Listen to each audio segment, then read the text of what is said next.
शिकंजी का स्वाद। एक प्रोफेसर क्लास ले रहे थे। क्लास के सभी छात्र बड़ी ही रुचि से उनके लेक्चर को सुन रहे थे। उनके पूछे गए सवालों के जवाब दे रहे थे। लेकिन उन छात्रों के बीच कक्षा में एक छात्र ऐसा भी था जो चुपचाप और गुमसुम बैठा हुआ था। प्रोफेसर ने पहले ही दिन उस छात्र को नोटिस कर लिया, लेकिन कुछ नहीं बोले।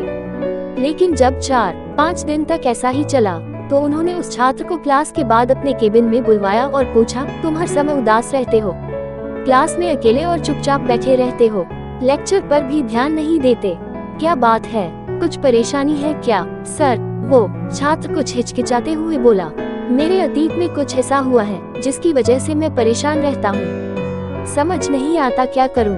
प्रोफेसर भले व्यक्ति थे, उन्होंने उस छात्र को शाम को अपने घर पर बुलवाया। शाम को जब छात्र प्रोफेसर के घर पहुंचा, तो प्रोफेसर ने उसे अंदर बुलाकर बैठाया।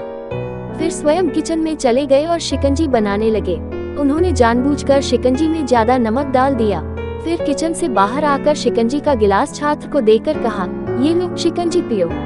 छात्र ने गिलास हाथ में लेकर जैसे ही एक घूंट लिया, अधिक नमक के स्वाद के कारण उसका मुंह अजीब सा बन गया।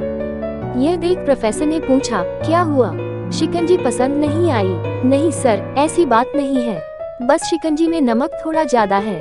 छात्र बोला, अरे अब तो ये बेकार हो गया, लाओ गिलास मुझे दो, मैं इसे फेंक देता हूँ। प्रोफेसर ने छात्र से गिलास लेने के लिए अपना हाथ बढ़ाया, लेकिन छात्र ने मना करते हुए कहा, नहीं सर, बस नमक ही तो ज्यादा है, थोड़ी चीनी और मिलाएंगे तो स्वाद ठीक हो जाएगा।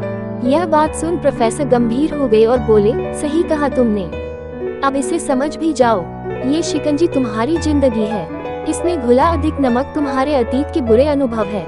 जैसे नमक को शिकंजी से बाहर नहीं निकाल सकते, वैसे ही उन बुरे अनुभवों को भी जीवन से अलग नहीं कर सकते।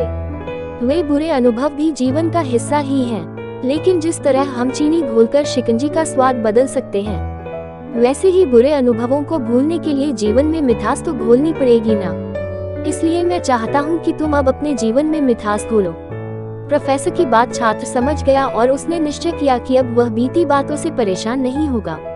सीख, जीवन में अक्सर हम अतीत की बुरी यादों और अनुभवों को याद कर दुखी होते रहते हैं। इस तरह हम अपने वर्तमान पर ध्यान नहीं दे पाते और कहीं न कहीं अपना भविष्य बिगाड़ लेते हैं। जो हो चुका उसे सुधारा नहीं जा सकता, लेकिन कम से कम उसे भुलाया तो जा सकता है, और उन्हें भुलाने के लिए नई मीठी यादें हमें आज बनानी होगी।